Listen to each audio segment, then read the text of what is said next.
Are you a Machiavilian? A very tough final question coming from Professor Clarita Carlos. And I think this is one of the best questions I've heard in the history of Philippines presidential debates and interviews. At the same time, this is also where I could say Bongbong Marcos is so smart. If you go to the internet, ang karamihang makikita mong definition ng pagiging Machiavilian is something that marked by being cunning, duplicity, or bad faith, sabi ni Merriam-Webster Dictionary. But that's not entirely true, because the true definition of being a Machiavilian is about the principles of conduct laid down by Machiavelli sa isang libro na kanyang sinulat na ang title ay The Prince. Simplihan natin para mas maintindihan. Si Niccolo Machiavelli ay isang Italian diplomat, isang philosopher, isang author during the 15th century. Ang kanyang sinulat na libro na ang title ay The Prince is basically naglalaman ng mga prinsipyo kung paano i-maintain ng isang leader ang kanyang power. In fact, ang mga famous na katagang naririnig natin like the end justifies the means, is it better to be feared than being loved, ay nagsimula sa librong ito. In short, nakapaloob sa librong ito ang pananaw ni Machiavelli based na din sa kanyang observation sa politika kung ano nga ba ang katangian ng isang magaling na leader. Ngunit sa pagdaan ng panahon, dahil hindi mo maikakaila na ang prinsipyong nakapaloob sa libro ay effective, ginagamit ito ng ibang leader, including leaders who will do bad just to obtain power. Dahil dyan, nag-evolve ang definition ng pagiging Machiavellian. Hanggang sa umabot sa punto na kapag sinabing Machiavellian ka, ang ibig sabihin nito ay ikaw yung taong gumagawa ng masama just to have power. But that's not it. Hindi ganon yung intensyon ni Machiavelli. Nilalahad niya lamang ang realidad ng buhay. Sinasabi niya lamang na kung leader ka, dapat alam mo at meron ka ng mga katangian na to. At nasa sayo na kung gagamitin mo ito sa masama o sa mabuti. To simplify kung ano nga ba ang laman ng libro ni Machiavelli, dahil alam ko wala kayong oras para magbasa, ito yon. Number 1, naniniwala siya that a good leader should be feared rather than loved, if you cannot be both, in order to avoid revolt. Which is true, dahil kapag magpapatakbo ka ng isang bansa at hindi ka kinakatakutan ng mga rebelde, mga NPA, paano yon? Bagsak ang Pilipinas at ang mamamahala ay mga NPAs. Number 2, a good leader should have the support of the people because it's difficult to take action without their support. There's no need to explain that. And number 3, should have good virtues. Dito ngayon nahahati ang pagiging Machiavellian leader. Kasi kung wala kang virtues, ibig sabihin, you are a bad Machiavellian leader. But if you have good virtues, then probably, ikaw yung ibig sabihin ni Professor Clarita Carlos na Machiavellian leader. Number 4, should never turn to outside auxiliary or mercenary units but always rely on his or her own arms. Ibig sabihin nun, huwag kang dumepende sa armed forces ng iba. Dapat magtiwala ka at palakasin mo ang sarili mong armed forces. In the context of the Philippines, ibig sabihin, huwag kang magpauto sa US. And number 5, a good leader should be intelligent. You see, ito yung mga prinsipyong nakapaloob sa libro ni Machiavelli na isinulat niya during the 15th century.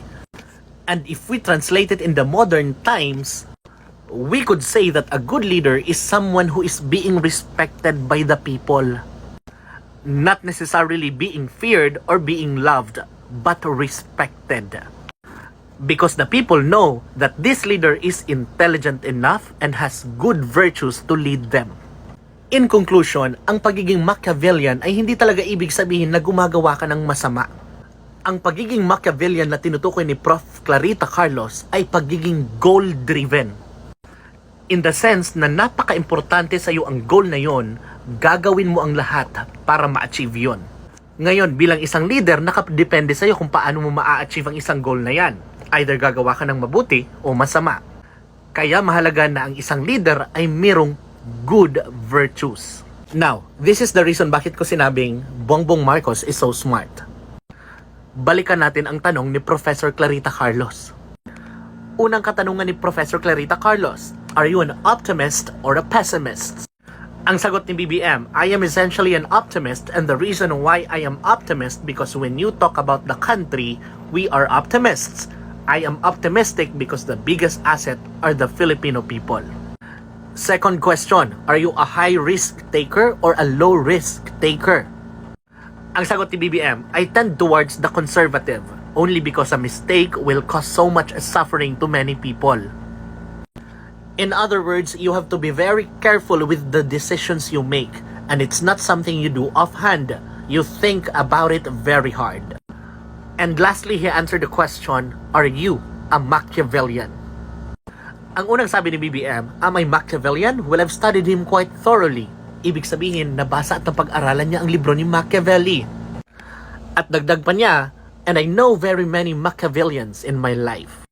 That was a very safe answer.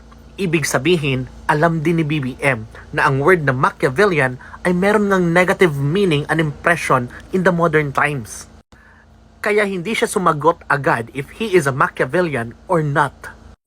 At clarify ni Professor Clarita Carlos ang ibig niyang sabihin. Sabi niya, it's a Machievilian in terms of taking every means to produce an end, not the other Machievilian, the bad Machievilians. After hearing that clarification, nagdagdag ng sagot si BBM. Sabi niya, certainly we have to be aware of everything that is going to help, whatever it is that you are hoping to achieve. And on the national scale, that means you have to understand very well what the situation is on the ground.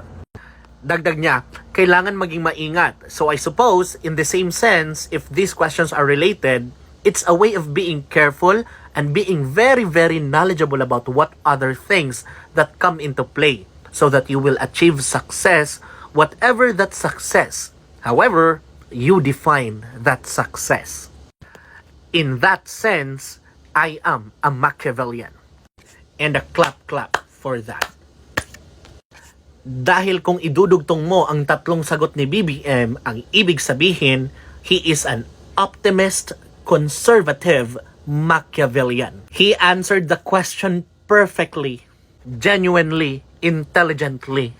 And yes, Machievilian leadership has two sides. Either you're a bad leader or a good leader. And finally, BBM also mentioned that would satisfy the principle number 2, to have the support of the people.